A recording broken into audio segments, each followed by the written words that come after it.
Hello everyone. तो बहुत सारे स्टूडेंट उत्तर प्रदेश की आयुष काउंसलिंग में अपीयर हुए हैं, रजिस्ट्रेशन किए थे, बहुत सारी मिस्टेक्स हुई थी, कुछ के सक्सेसफुली हो गए हैं, कुछ के डॉक्यूमेंट फॉल्ट एरर अभी तक आ रहे हैं, तो उनको थोड़ी सी ज़्यादा टेंशन हो रही है। कुछ ऐसे हैं जो कैटेगरी से क्वालिफाइड थे और कैटेगरी जो कट ऑफ होती है उससे क्वालिफाइड थे। अगर हम ओबीसी हैं तो 93 से क्वालिफाइड थे, हमारे 94 थे। हमने यूपी की काउंसलिंग में रजिस्ट्रेशन किया सर, सिक्योरिटी अमाउंट पे कर दिया, सब कुछ हो गया प्रोसेस, बाद में रिजेक्ट करके बता रहे सर ऐसा होगा। तो वो थोड़ी सी आयुष काउंसलिंग की फॉल्ट थी भाई। जो बच्चे एलिजिबल नहीं है, अगर आपने क्राइटेरिया अनरिजर्व्ड के लिए 50 परसेंटाइल डाला है तो वो आपको सब सिक्योरिटी अमाउंट पे करने के बाद में आप क्यों वेरीफाइड कर रहे हो, पहली इंपॉर्टेंट चीज़, जो कि बहुत गलत है। अब वो सिक्योरिटी अमाउंट वो वापस करेंगे कि इन फ्यूचर जब 5 परसेंटाइल रिडक्शन रूल आएगा तब एडजस्ट करेंगे। आज की इस वीडियो में कंप्लीट इंफॉर्मेशन ये दे दूंगा कि भाई आयुष काउंसलिंग की क्या सिचुएशन है, क्या स्थिति चल रही है। एक तो पहली फॉल्ट उनकी ये वाली थी, है ना, जो कैंडिडेट कैटेगरी से क्वालिफाइड थे।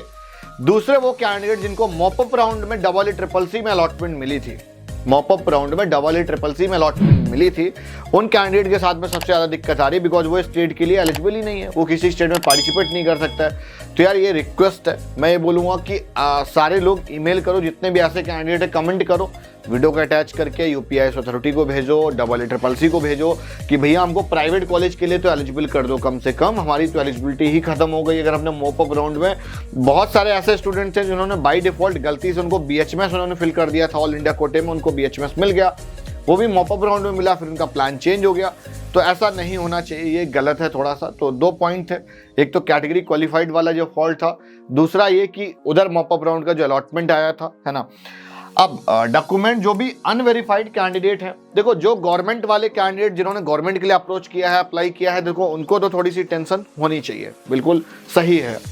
अब जो भी कैंडिडेट प्राइवेट कॉलेज के लिए, प्राइवेट कॉलेज में आई डोंट नो कि आप कैटेगरी सर्टिफिकेट क्यों ले रहे थे, उसका क्या करोगे जब आपकी सारी सीटें ओपन है, कोई सीट मैट्रिक्स नहीं आप फॉलो करोगे, ओपन सीट की तरह काउंसलिंग होनी है, तो आप उसकी कैटेगरी का क्या कर रहे हो, मुझे नहीं समझ में आया। हाँ, वो हो सकता है स्टेट का हो तो देन उसको कुछ बेनिफिट मिल सकता है, जब ऑल इंडिया कोटे का होगा, है ना, तो वो वैसे भी स्टेट में आके जनरली कंसीडर होना है ना, तो वो भी मुझे समझ में नहीं है। और बहुत सारे स्टूडेंट ऐसे थे जिनके पास में पुराना सर्टिफिकेट था, तो उन्होंने फिर एक नोटिस निकाला था, अलाउ कर दिया था। तो आपको जब रिपोर्टिंग करने जाओगे, अगर आपने कोई भी कैटेगरी सर्टिफिकेट यूज़ किया हुआ है या डोमिसाइल आपने वहाँ पे दिया हुआ है, अगर पुराना था तो रिपोर्टिंग तक आपके पास नया सर्टिफिकेट होना चाहिए। अदरवाइज रिपोर्टिंग में अलॉटमेंट में अगर आपका कोई रिजर्व्ड कैटेगरी भी, आप पे कोई गवर्नमेंट कॉलेज अलॉट हुआ है और आपके पास वहाँ पे वो ओरिजिनल डॉक्यूमेंट्स नहीं होता है नोडल सेंटर पे, या जब आप कॉलेज पे रिपोर्ट करोगे, नोडल सेंटर पे आपको लेके जाना है, वो ज़्यादा इंपॉर्टेंट है। फिजिकल रिपोर्टिंग में तो काफ़ी टाइम रहेगा, बिकॉज नोडल सेंटर में अगर आप वेरीफाई करा लोगे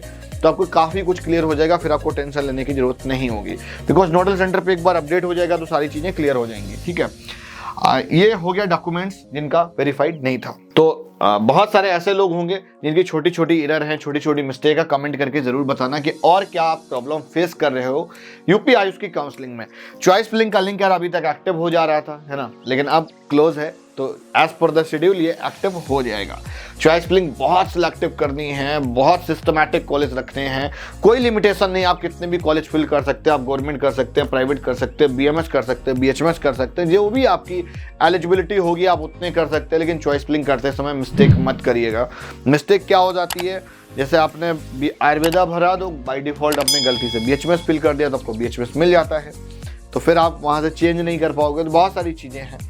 उसके बाद में पेमेंट ट्रांजेक्शन जिनका अभी तक पेंडिंग है या फेल्ड है, तो अब जो फाइनल एक मेरिट लिस्ट आने वाली है, उस मेरिट लिस्ट में जिसका भी नेम होगा और जो भी कैटेगरी वहाँ पर मेंशन होगी, तो उसी के बेस पे अब काउंसलिंग होगी। यहाँ पर एक इंपॉर्टेंट चीज़ और है उन स्टूडेंट के लिए जिन्होंने गवर्नमेंट कॉलेज के लिए अप्रोच किया था। ठीक है, गवर्नमेंट के लिए अप्रोच किया था और हम SC थे, हमारे पास सर्टिफिकेट पुराना था और उनका रिजेक्ट हो गया है।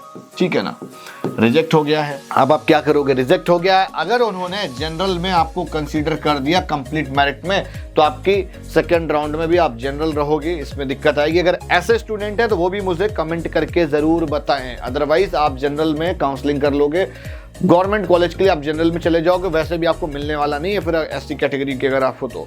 ठीक है, तो वीडियो आज की यहीं तक, और इसी तरीके से कुछ भी डाउट क्वेरीज है तो कमेंट करके बताओ, और यूपी आयुष काउंसलिंग को लेकर आप क्या चीजों में चेंजेस चाह रहे हो, क्या सपोर्ट चाह रहे हो, क्या प्रॉब्लम फेस कर रहे हो, सारा कमेंट करो। मिलता है नेक्स्ट वीडियो में, तब तक के लिए बाय बाय। चॉइस फिलिंग वाली वीडियो बहुत जल्द मिलेगी।